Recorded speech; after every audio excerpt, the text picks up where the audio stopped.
The Galactic Council chamber hung in the darkness of space like a jewel.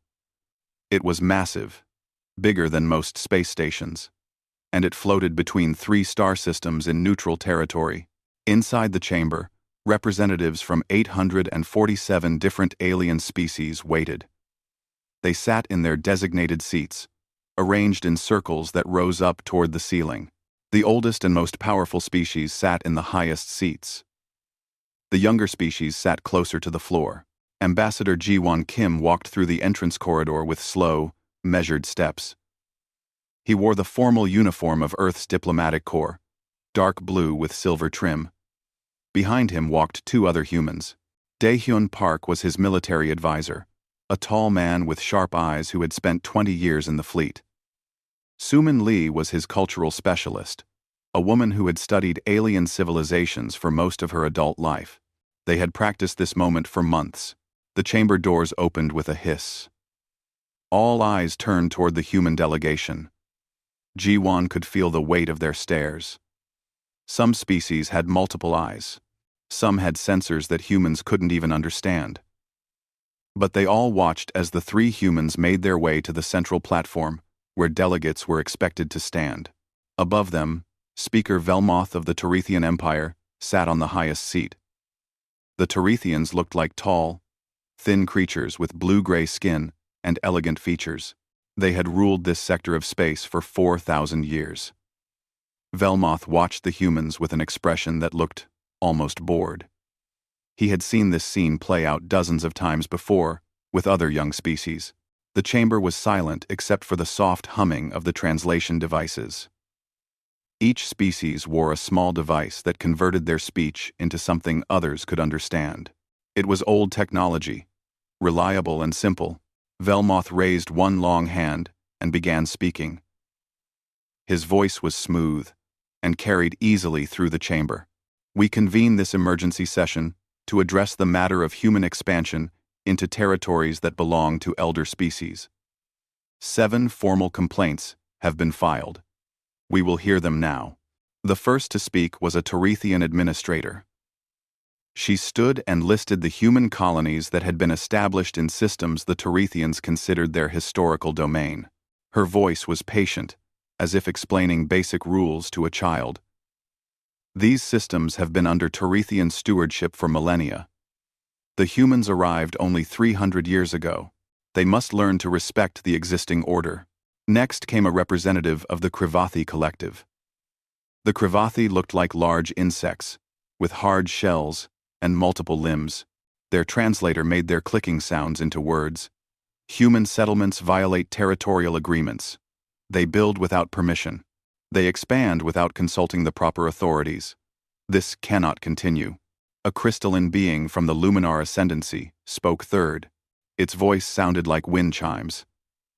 3 of the disputed worlds hold spiritual significance to our people. Human presence on these worlds is an insult to ancient traditions. They must withdraw. 4 more species presented similar complaints. Each one spoke with the confidence of age and established power. Each one expected humanity to apologize, negotiate, and ultimately accept whatever terms the council decided were fair. Ji-won stood quietly through all of it. He didn't interrupt. He didn't show emotion on his face. Dae-hyun stood behind him like a statue. Sumin occasionally made notes on a datapad, but otherwise remained still. They simply waited and listened. Finally, after 2 hours of presentations, Velmoth turned his attention to Ji-won. Ambassador Kim, you have heard the concerns of the Council. We understand that humanity is young and perhaps does not fully grasp the complexities of galactic civilization. We are prepared to be generous in our terms. Please present your response and your proposed concessions. The chamber fell completely silent. This was the expected moment. The young species would bow its head, apologize for its mistakes, and accept the wisdom of its elders. Trade privileges would be maintained. Small territorial adjustments would be made. Everyone would leave satisfied that order had been preserved. Ji-won took one step forward.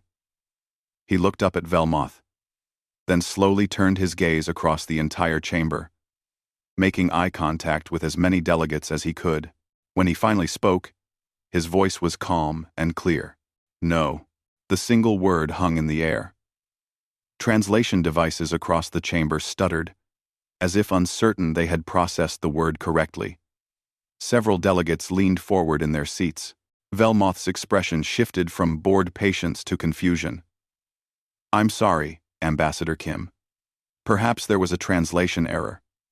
Could you clarify your position?" "There was no error," Jiwan said. "Humanity declines these negotiations. We will not discuss territorial concessions. We will not accept limits on our expansion. We will not pay tribute or make apologies. We simply decline to participate in these proceedings." Now the chamber erupted with noise. Hundreds of different voices speaking in hundreds of different languages created a wall of sound even the translators couldn't fully process. Delegates stood from their seats. Some pointed at the human delegation. Others turned to their neighbors in disbelief. Velmoth raised both hands, calling for silence. It took a full minute for the chamber to quiet down. When he spoke again, his voice had an edge to it. "Ambassador Kim, I don't think you understand the situation. You cannot simply decline. There are protocols that have been established over 600 years. There are precedents. Every species that has ever stood where you stand now has participated in the negotiation process. It is how civilization functions." Jiwan began gathering the data pads his team had brought. He moved slowly, deliberately. "Then your protocols need updating. Humanity joined the Galactic Council 5 years ago as observers. We watched how things worked. We learned your systems. And now we have made our decision. We will not be participating in this particular system anymore." "This is outrageous," shouted a delegate from somewhere in the middle seats. "Who do these humans think they are?" Another voice called out. "They're barely out of their own solar system," a third added. "They have no right to ignore council authority." Jiwon turned to face the chamber one last time. Daehyun and Sumin stood at his shoulders. "We have every right." "That? Run," he said quietly. "We are a sovereign species. You invited us to join the council, but you never owned us, and we are now exercising our right to reject your authority over our expansion." Velmoth stood from his seat, his blue-gray face darkening with anger.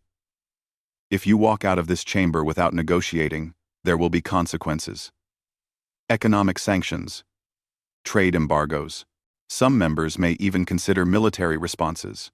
For the first time, Jiwan smiled. It wasn't a friendly smile. "You're welcome to try any of those options. But you should know that humanity doesn't make decisions like this lightly. We didn't come here unprepared." He nodded to Daehyun and Sumin. The three humans turned and walked toward the exit. Behind them, the chamber exploded with noise again. Delegates were shouting, demanding explanations, calling for immediate action. But the humans didn't look back. As they stepped through the door and into the corridor, Sumin let out a long breath. "Well, that went about as expected." Daehyun allowed himself a small smile. The look on Velmoth's face was worth the trip. Jiwan said nothing until they were safely back in the shuttle that would take them to their ship. Only then did he allow some of the tension to leave his shoulders. "Now we see if they're smart enough to back down, or stupid enough to push." The shuttle accelerated away from the council chamber, carrying the humans back toward their vessel. Behind them, inside that massive structure, 847 species were trying to understand what had just happened. In 600 years of Galactic Council history, no one had ever simply said no and walked away. The humans had just changed everything. The human ship Steadfast floated in space 3 million kilometers from the council chamber. It wasn't the largest diplomatic vessel in the fleet, but it was well-equipped and comfortable. Jiwan sat in the conference room with his team spread around the table. Through the window, stars stretched in every direction. Sumin had pulled up dozens of screens showing news feeds from across the galaxy. Every major network was covering the story. "Human delegation walks out of council session," read one headline. "Unprecedented refusal shocks." Galactic community, read another. Some were more dramatic. Are humans declaring independence from council authority? They still don't understand, Suman said, scrolling through commentary from various species. Most of them think we made a mistake. They think we'll come back in a few days with an apology. Dae-hyun was reviewing different reports on his own screen. These weren't news feeds. They were military intelligence. The Torethian fleet has gone to alert status. Nothing mobilized yet. But they're preparing. The Krivathi are recalling their trade ships from human space. Looks like they're planning sanctions. Jiwon leaned back in his chair. He had removed his formal jacket and looked more relaxed now. How long until the other species start talking to each other? Already happening, Suman replied. Private channels are lighting up. The elder species are coordinating. They're angry. But more than that, they're confused. This has never happened before. That was the key point. The Galactic Council had operated the same way for 6 centuries. Young species joined, learned the rules, and accepted their place in the hierarchy. The elder species maintained order and reaped the benefits.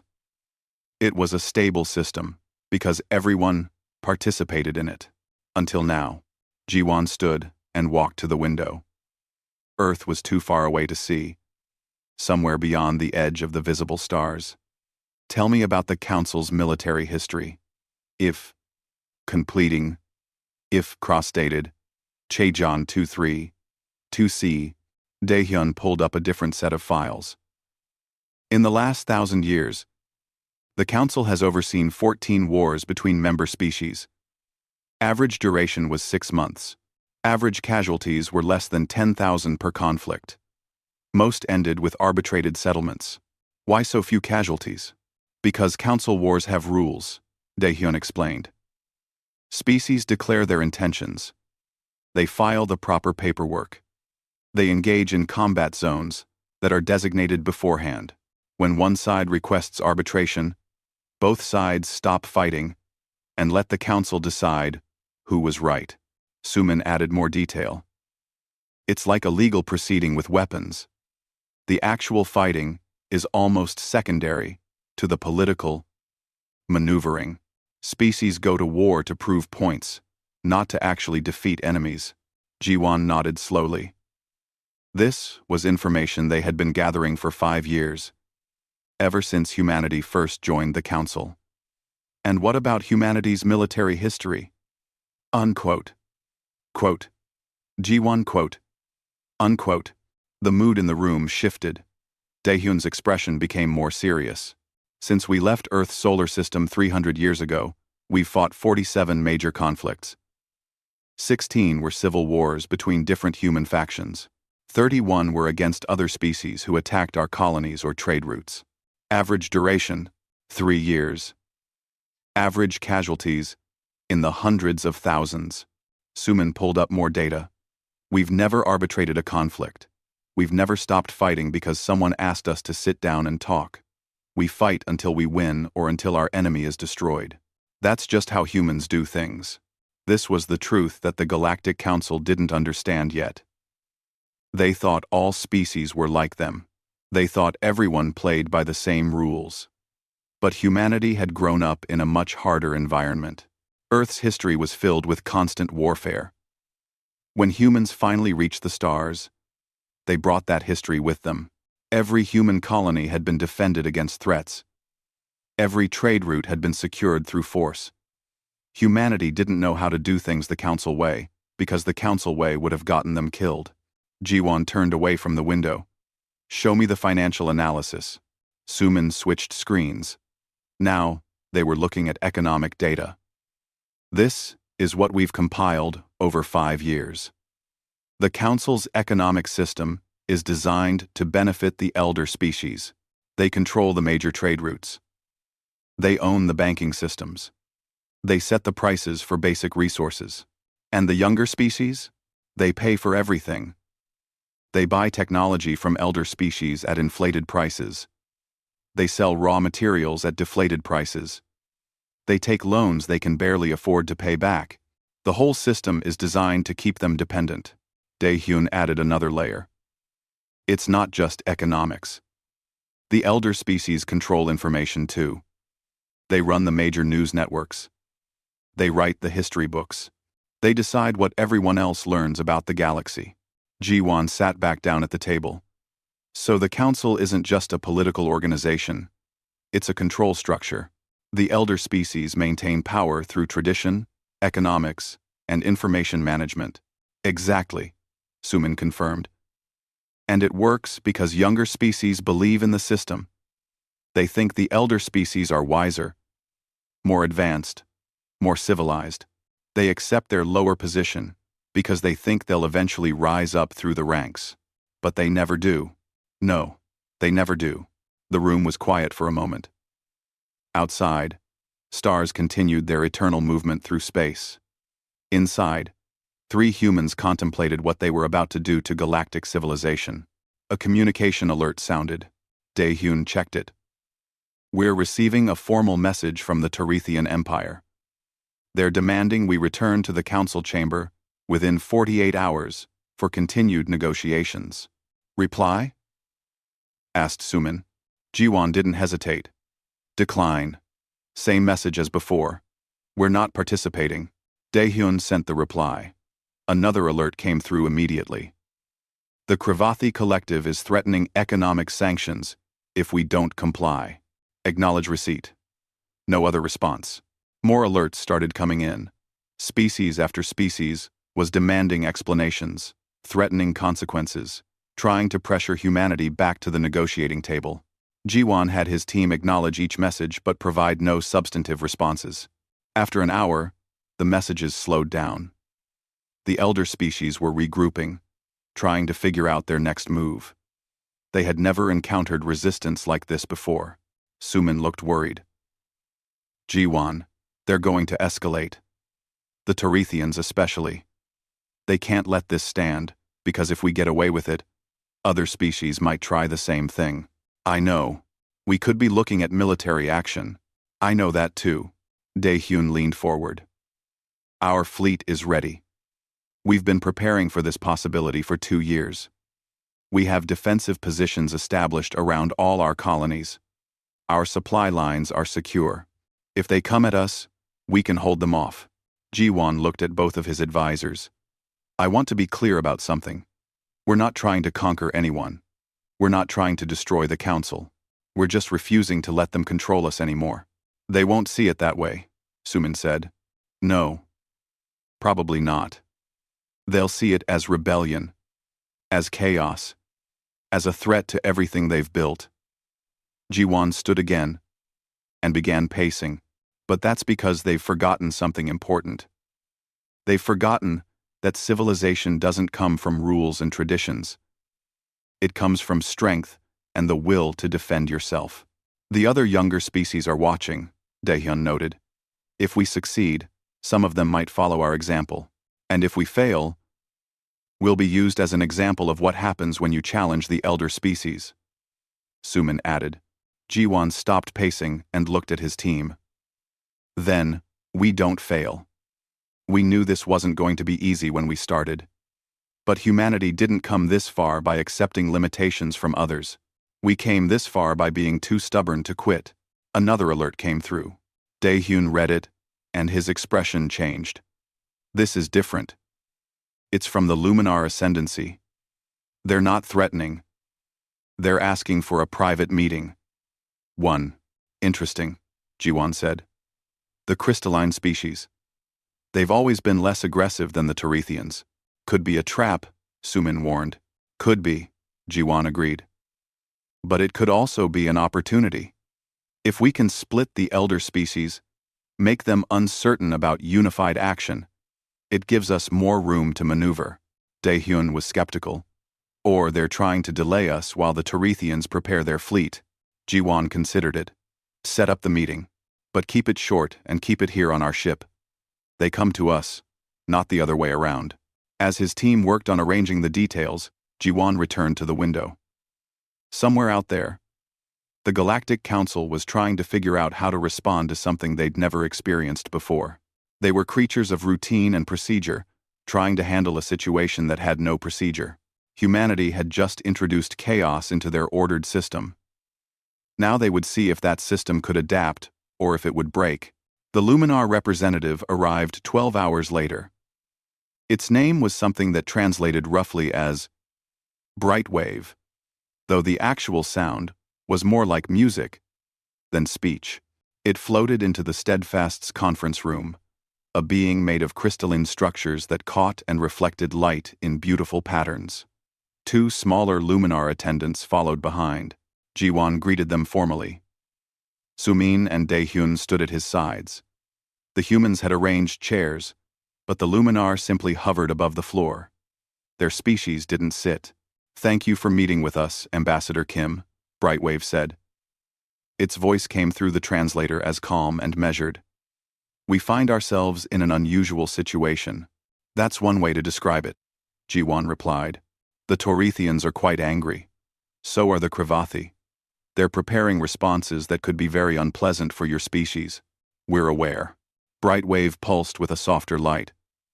"My people are curious about your motivations. We've studied human culture for the past 5 years. You seem to value directness. So, I'll be direct. Why are you doing this?" Jiwon had prepared for this question. "Because the current system doesn't work for us. We're expected to accept limits on our growth, pay inflated prices for technology, and defer to species that claim authority based on age rather than merit. We decline to accept those terms." Rabbit. "Most younger species accept them. Most younger species don't have our history." Brightwave floated closer. "Yes, we've noticed that. Humans fight differently than other species. You don't follow the standard protocols for warfare. You don't stop when arbitration is offered. You fight until you achieve victory." "That's correct. That makes you dangerous." Jiwon met what he assumed was the being's gaze, though it was hard to tell with a crystalline species. "It makes us independent. There's a difference. Is there?" Brightwave seemed to consider this. "The Torethians believe you want to challenge the entire council structure. They think you want to replace them as the dominant power. The Torethians are wrong. We don't want to dominate anyone. We just want to be left alone to grow at our own pace." Sumin added, "The council system works for species that value stability over growth. It works for civilizations that have reached a comfortable level and want to maintain it.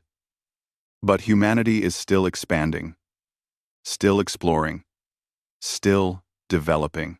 We can't do that if we're bound by rules designed to limit us." Brightwave pulsed with different colors. The Luminar were known for being contemplative. An interesting perspective. "And what happens to the Council if humanity succeeds in this rebellion?" "It's not a rebellion," Jiwon corrected. "We're not trying to overthrow anything. We're simply removing ourselves from a system that doesn't serve our interests. But if other species follow your example, then the Council adapts or it fails. That's not our problem to solve." Daehyun, who had been quiet until now, spoke up. "With respect, your species has been part of the Council for over 1,000 years. You've benefited from the stability, but you've also been constrained by it. When was the last time the Luminar ascendancy expanded into new territory?" Brightwave was silent for a long moment. 800 years ago. 800 years ago. And you're satisfied with that? We value spiritual development over physical expansion. That's your choice to make, Daehyun said. But it shouldn't be a choice you make for us. The Luminar attendants shifted slightly, the first movement they'd made since entering. Brightwave's light pulsed in a pattern that the translator couldn't interpret. Finally, it spoke again. "The Torethians are preparing a military response. They're gathering a fleet. They plan to move into your disputed territories and force you to accept council authority." Jiwon nodded. "We expected that." "No. We expected that. You're not concerned? We're prepared." Brightwave floated in a slow circle around the room. "I will share something with you, Ambassador Kim. Something that most younger species don't learn until much later." The Council's power isn't based on military strength. It's based on collective agreement. Every species agrees to follow the rules, so the rules have power. But if a species refuses to follow the rules and can defend that refusal, the rules become meaningless. We understand that. Do you? Because if you successfully defy the Terethians, everything changes. Species that have accepted Council authority for centuries will start asking why they should continue to accept it. The entire structure could collapse. Suman leaned forward. Is that what the Luminar Ascendancy fears? Or what it hopes for? Sense now. Dinawe. Arwilding 10. Sense now for mention. Arwilding way. Arwilding 10. Brightwave's light shifted to a darker shade. My people are divided on that question. Some of us have grown comfortable with the current system. Others feel we've become stagnant. Your actions are forcing us to examine that division. Jiwan saw an opportunity. If the Terethians attack us, and we defend ourselves successfully, will the Luminar Ascendancy support Council sanctions against humanity? That depends. On what? On how you win. If you destroy the Terethian fleet and humiliate them, many species will see you as aggressive conquerors. They'll support any action against you. But if you defeat them while showing restraint, if you prove your point without unnecessary destruction, then some species might reconsider their positions. It was good advice, and Jiwan recognized it as such. You're suggesting we fight to defend ourselves, but not to dominate. I'm suggesting that if you truly want independence rather than conquest, you need to demonstrate that through your actions. We can do that. Brightwave floated toward the door. I hope so, Ambassador Kim. Because the alternative is a galaxy-wide war that no one wants. The Terethians won't stop with one defeat. They'll keep coming until they win, or until they're completely broken. Other elder species will join them out of fear, and younger species will have to choose sides. We don't want that either. Then be careful how you proceed. Brightwave paused at the doorway. One more thing. There are 23 younger species in the Council who are watching this situation very closely. They've spent decades accepting Council limitations. If you show them there's another way, they might follow you. But if you fail, they'll never try again. You're not just fighting for humanity's independence. You're fighting for the possibility of independence itself. With that, the Luminar delegation left. The door closed behind them with a soft hiss. Suman let out a breath she'd been holding. That was illuminating. And concerning, Daehyun added. If we're too aggressive, we become the villain. If we're too passive, we look weak. We need to thread a very narrow path. We. Jiwan walked to the window again. It was becoming his habit when he needed to think. The Luminar are right. This isn't just about us anymore. Other species are watching. We need to show them that it's possible to stand up to the elder species without becoming like them. Can we do that while also defending our colonies? Suman asked. We have to. If the Terethians attack, we defend. But we do it smartly. We show strength without showing cruelty. We prove we can't be bullied without becoming bullies ourselves. Daehyun pulled up military displays. Our defense grid is solid. We have early warning systems throughout the disputed territories. If the Terethians come, we'll see them well in advance. AC. How long until they're ready to move? Intelligence suggests 3 days, maybe 4. They're being careful, making sure they have overwhelming force. They're thinking in old patterns, Jiwan observed. They think if they show up with enough ships, we'll back down. Will we? No. But we won't meet them head-on either. We fight smart, not hard. Suman was reading through files on her datapad. I've been analyzing the economic data again. If we survive the Terethian attack, we should release what we've found. Show the galaxy exactly how the elder species have been manipulating the system. Information warfare, Daehyun said approvingly. Attack their legitimacy while defending against their military. Exactly.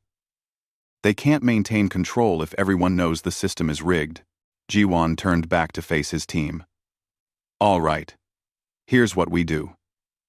Daehyun, make sure our fleet commanders understand the rules of engagement.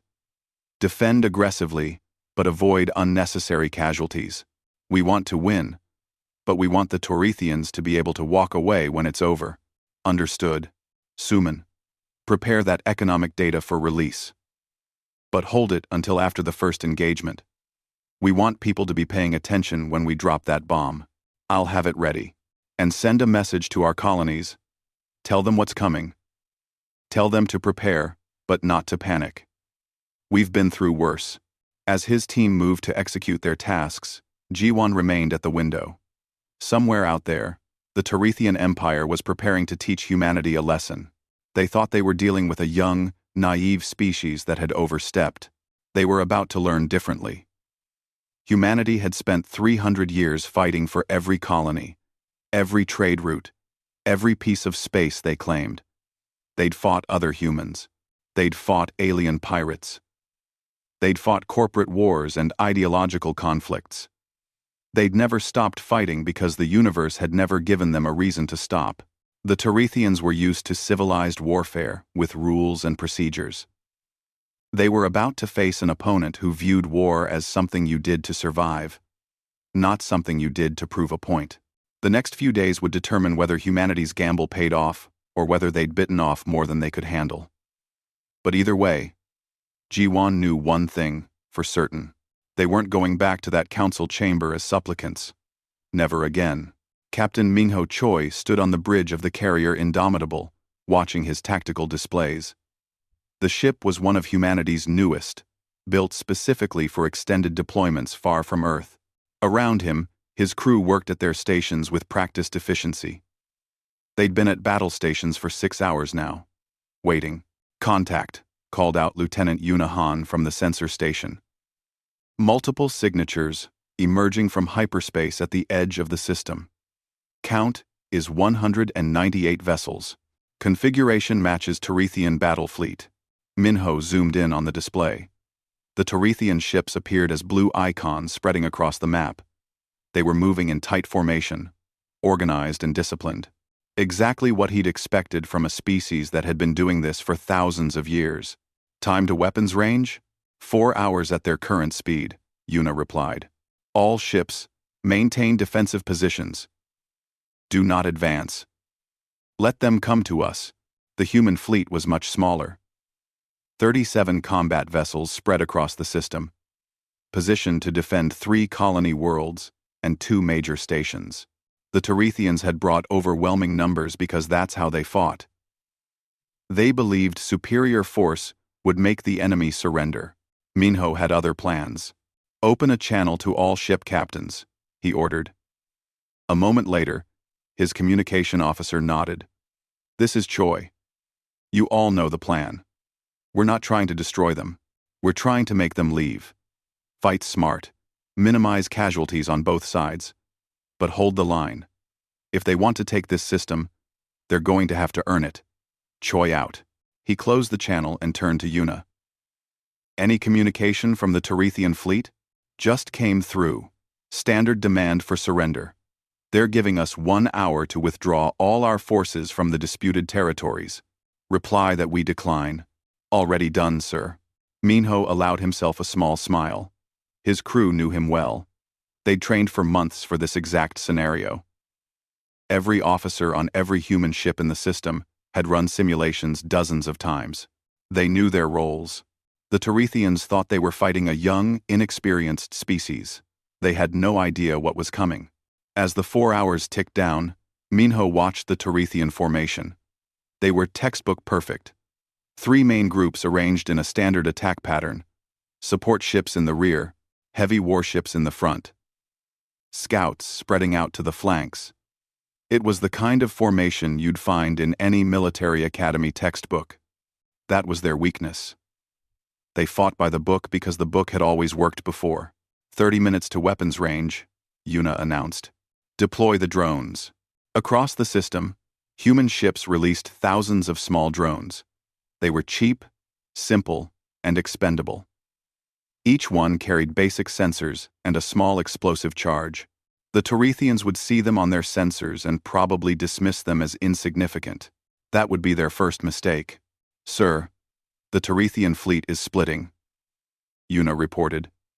"They're sending forces toward all 3 colony worlds simultaneously. They want to divide our attention. Let them think it's working. All ships, maintain positions." The Tarethian fleet split into 3 groups as they entered the system. The largest group headed toward the main colony world, New Pyongyang. The other 2 went after the smaller colonies. It was a logical strategy if you were fighting a conventional battle. 15 minutes to range. Minho pulled up a private channel to his weapons officer. "Are we ready? Kinetic systems armed and targeted. Waiting on your command. Hold." The bridge was quiet except for the soft beeping of instruments and the occasional status update. Every eye watched the tactical display as the Tarethian ships closed in. The tension was thick enough to cut. 5 minutes. 4 minutes. 3 minutes. 2 minutes to weapons range. Tarethian ships are charging weapons. Minho took a deep breath. Execute pattern Delta. Everything happened at once. The thousands of drones that the Tarethians had ignored suddenly came to life. They swarmed toward the enemy fleet. Not to attack, but to confuse. They jammed sensors, created false signatures, and generally turned the Tarethians' organized formations into chaos. At the same moment, human ships fired kinetic weapons. These weren't energy beams that could be blocked by shields. They were solid projectiles traveling at significant fractions of light speed. They'd been fired from positions the Tarethians hadn't mapped, using trajectories calculated hours in advance. The first Tarethian ship died without ever seeing what hit it. The kinetic round punched through its hull and detonated the reactor. 3 more ships took damage in the first salvo. "Tarethian fleet is breaking formation," Una reported. "They're attempting to regroup. Don't let them. All ships, fire at will. Target their command vessels." The battle that followed didn't look like any engagement in recent Council history. The humans didn't line up and trade fire like civilized species. They used hit-and-run tactics. They fired from unexpected angles. They used the drones to mask their movements and confuse enemy targeting. The Tarethians tried to adapt, but they were fighting according to rules the humans weren't following. Their ships were individually more powerful, but they couldn't land hits on enemies that wouldn't sit still and fight properly. An hour into the battle, the Tarethians had lost 18 ships. The humans had lost 2.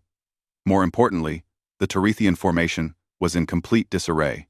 Ships were scattered across the system, trying to reform while dealing with constant attacks from unexpected directions. Minho watched as the enemy admiral finally realized what was happening.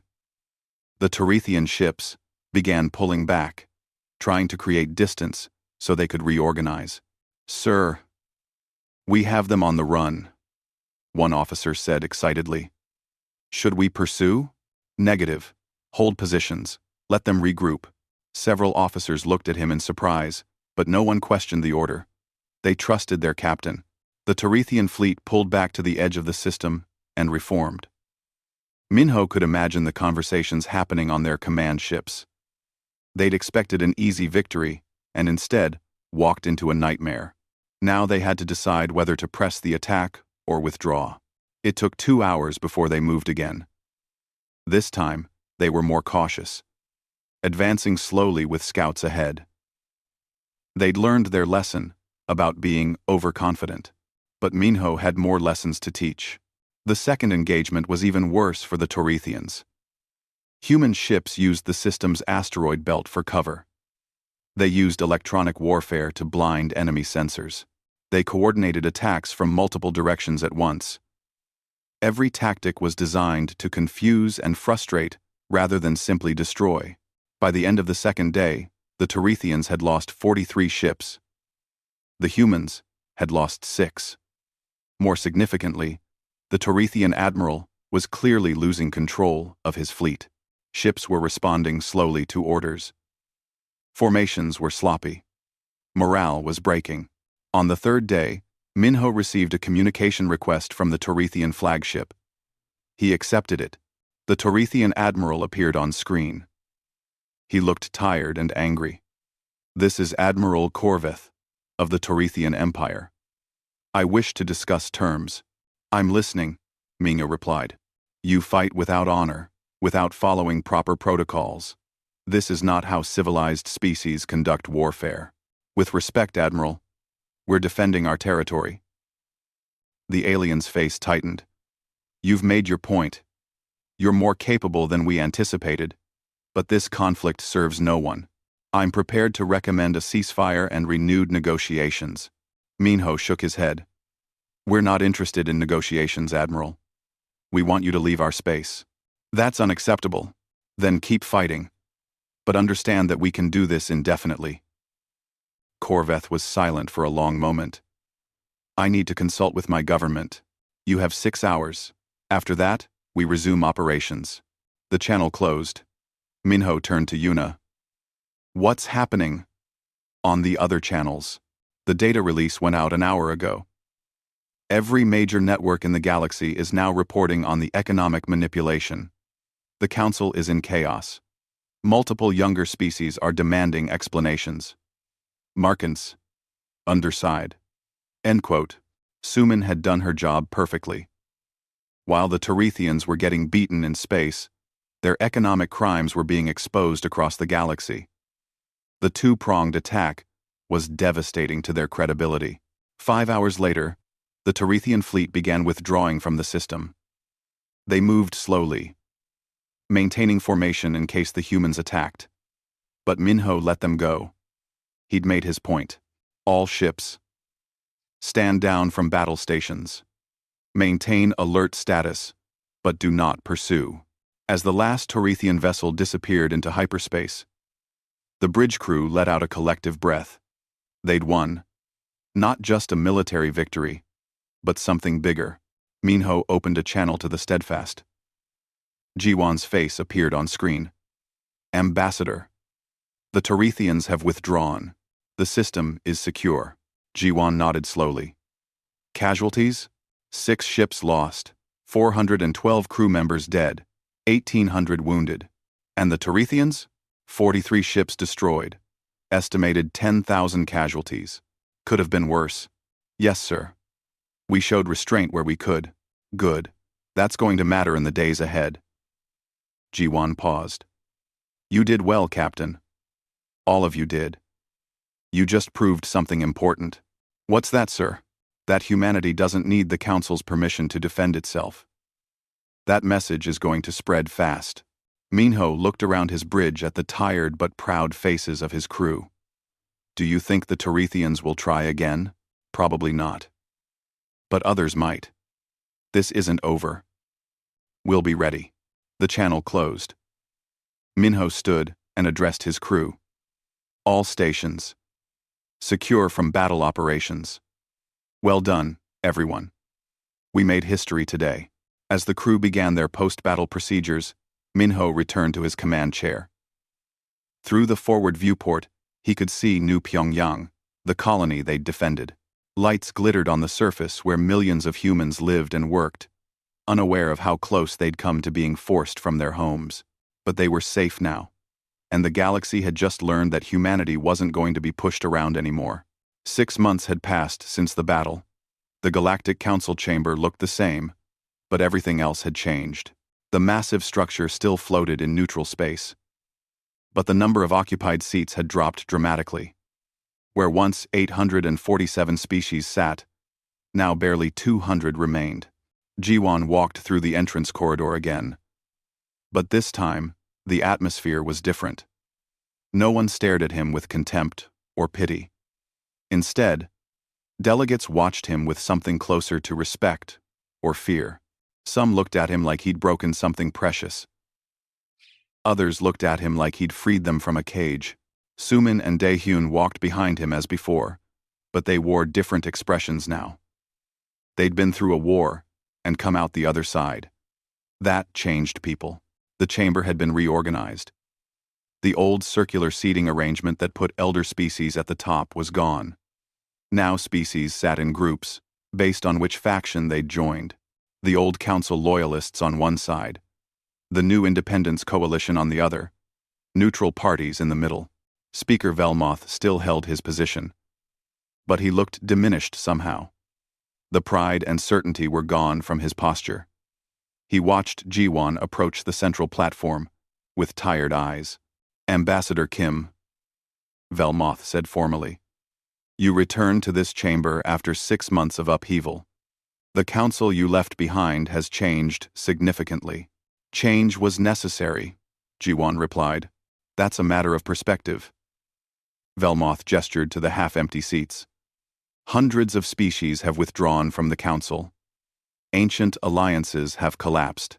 The economic networks that sustained our civilization for centuries are in chaos. Some would call that destruction, not change. And some would call it freedom. A Kravathi delegate clicked its mandibles angrily. You speak of freedom, but what you've created is anarchy. Young species making demands without understanding the consequences. Trade routes disrupted.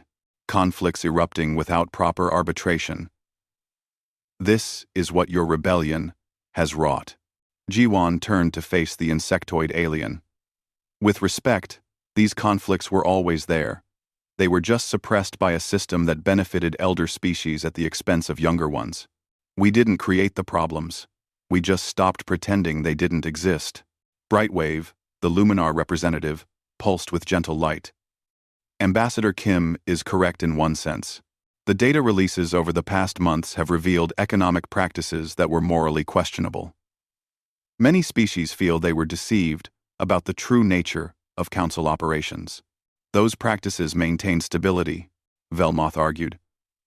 Yes, elder species received advantages, but that was earned through millennia of maintaining peace. The younger species benefited from that peace, even if they paid for it. Except they didn't benefit equally, Suman interjected. Our analysis shows that younger species were systematically prevented from advancing to elder status. The system was designed to maintain a permanent hierarchy. A delegate from a species Jiwan didn't recognize stood up. The humans exposed these problems, but they also offered no solutions. They simply walked away and let everything collapse.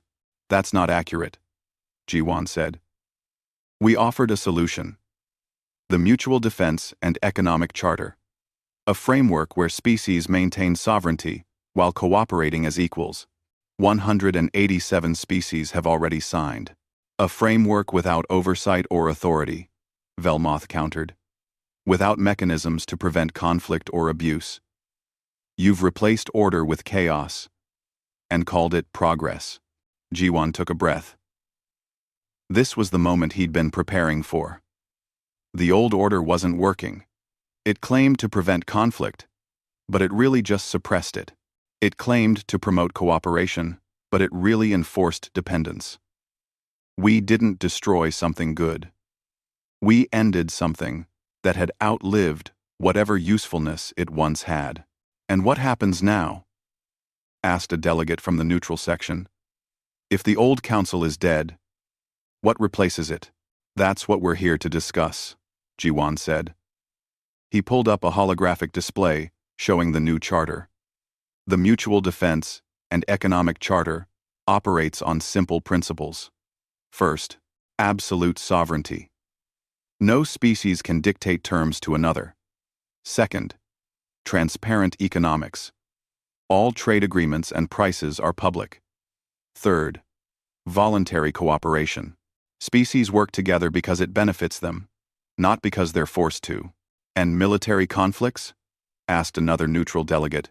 Resolved through actual capability, not arbitration. If two species can't reach agreement, they settle it themselves. The rest of us don't interfere unless we choose to support one side or the other. Velmoth shook his head. That's barbaric. You're advocating for constant warfare. No. I'm advocating for honest warfare instead of the pretend version the Council practiced.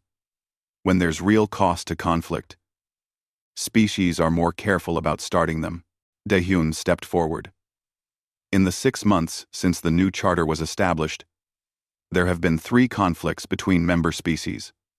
All 3 were resolved in less than 2 weeks, with minimal casualties. Why?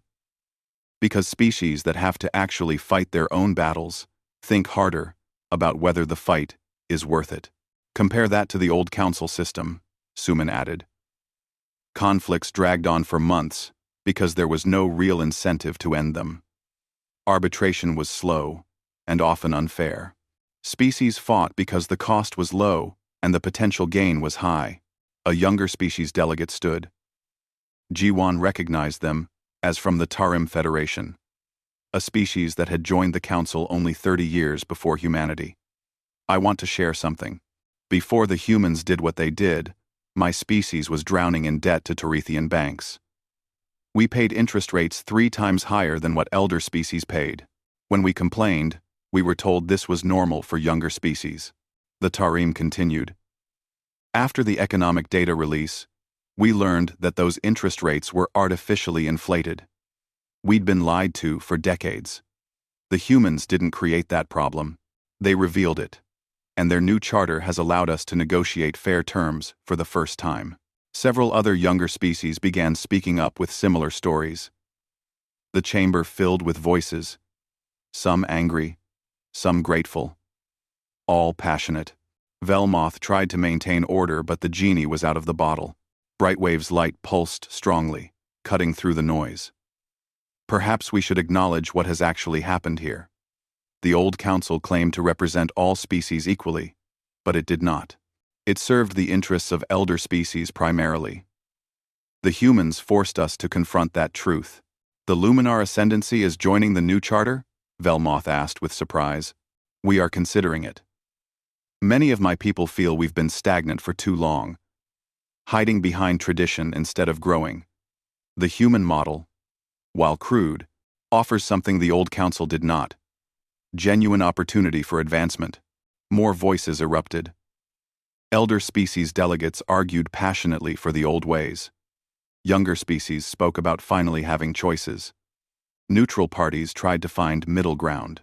The chamber that had once been orderly and controlled was now filled with genuine, messy debate. G1 let it continue for several minutes before speaking up. I want to be clear about something. Humanity isn't trying to rule the galaxy. We're not trying to replace the Tarithians or any other elder species. We just want to be left alone to make our own decisions. But your actions have consequences beyond your own species, Velmoth said. You've inspired others to rebel. You've broken systems that took centuries to build. I don't, Jiwan said simply. Those species made their own choices. If the old systems were worth keeping, they would have survived scrutiny. The fact that they collapsed when exposed to truth suggests they weren't as stable as you believed. So you accept no accountability? For defending our sovereignty? No. For exposing corruption? No. For offering an alternative framework? No. We did what we thought was right. Other species are free to agree or disagree. An older delegate who hadn't spoken before finally stood. He represented a species called the Ortham, who had been council members for over 2,000 years. Ambassador Kim, I want to tell you something. I've watched civilizations rise and fall for my entire life. I've seen species make mistakes and learn from them. What you've done here is reckless and dangerous. Jiwan prepared for another lecture, but the Ortham surprised him. It's also necessary. The council had become corrupt. We elder species had become comfortable. We told ourselves we were maintaining peace, when really, we were maintaining our own privileges. You humans did something we couldn't do for ourselves. You forced change. Velmoth looked betrayed. Krath, you can't be serious. The Ortham delegate, Krath, nodded slowly. I'm very serious. The Ortham Confederation will be reviewing the new charter. We may join it. That announcement sent shockwaves through the chamber. If a species as old as the Ortham joined the human framework, it would legitimize the new system in ways nothing else could. Over the next hours, debate continued. Some species declared they would maintain the old council structure. Others announced they were joining the charter. Many remained undecided, waiting to see which way the wind blew. By the end of the session, the final count was clear. 187 species had signed the charter. 23 were considering it. Only 16, mostly the oldest and most traditional, had firmly rejected it and committed to maintaining the old council. As delegates filed out of the chamber, Brightwave approached G1. "You've achieved something remarkable, Ambassador, and something terrifying." "How so?" "You've proven that the established order can be challenged and defeated. That idea will spread far beyond this galaxy sector. Other regions will hear about what happened here. Other young species will wonder if they too can stand up to their local powers." "Is that bad?" "That depends on whether those species have your restraint. You defeated the Torethians but didn't destroy them. You exposed corruption but offered alternatives. Not everyone will be so measured." Jiwan considered that. "Then, I guess the galaxy will have to learn to handle genuine freedom instead of comfortable oppression." "Perhaps." Brightwave pulsed with a color Jiwan had learned meant amusement. "Your species is very strange, Ambassador. Most young civilizations seek approval from elder ones. You seek only to be left alone. We learned a long time ago that approval doesn't matter as much as capability. We'd rather be respected than liked. You've certainly achieved that." As Brightwave floated away, Jiwan rejoined his team. They walked back toward their ship together. Daehyun looked satisfied. Suman looked thoughtful. "Did we do the right thing?" Suman asked quietly. Jiwan didn't answer immediately. They reached the Steadfast and boarded before he finally responded. "I think we did what was necessary. Whether it was right, history will have to judge. But I know one thing. Humanity isn't going back to being told what we can and cannot do by species that claim authority based on nothing but age. Some of those younger species are going to struggle," Suman said. "They've never had to make their own decisions before. Then they'll learn, same as we did." The Steadfast pulled away from the council chamber, accelerating toward human space. Behind them, the galaxy was reorganizing itself along new lines. The old order was dying. What would replace it was still uncertain, but for humanity, that uncertainty was better than the alternative. They'd spent 300 years fighting for independence. They'd survived wars, disasters, and countless other threats. They'd done it without anyone's permission, and they'd keep doing it the same way. The galaxy would adapt, or it wouldn't. Either way, humanity would be fine. Jiwan stood at the window one last time, watching the stars. Somewhere out there, Earth continued its eternal rotation. Billions of humans lived their lives, unaware of the political earthquake that had just reshaped galactic civilization. They didn't need to know the details. They just needed to know one thing: humanity bowed to no one.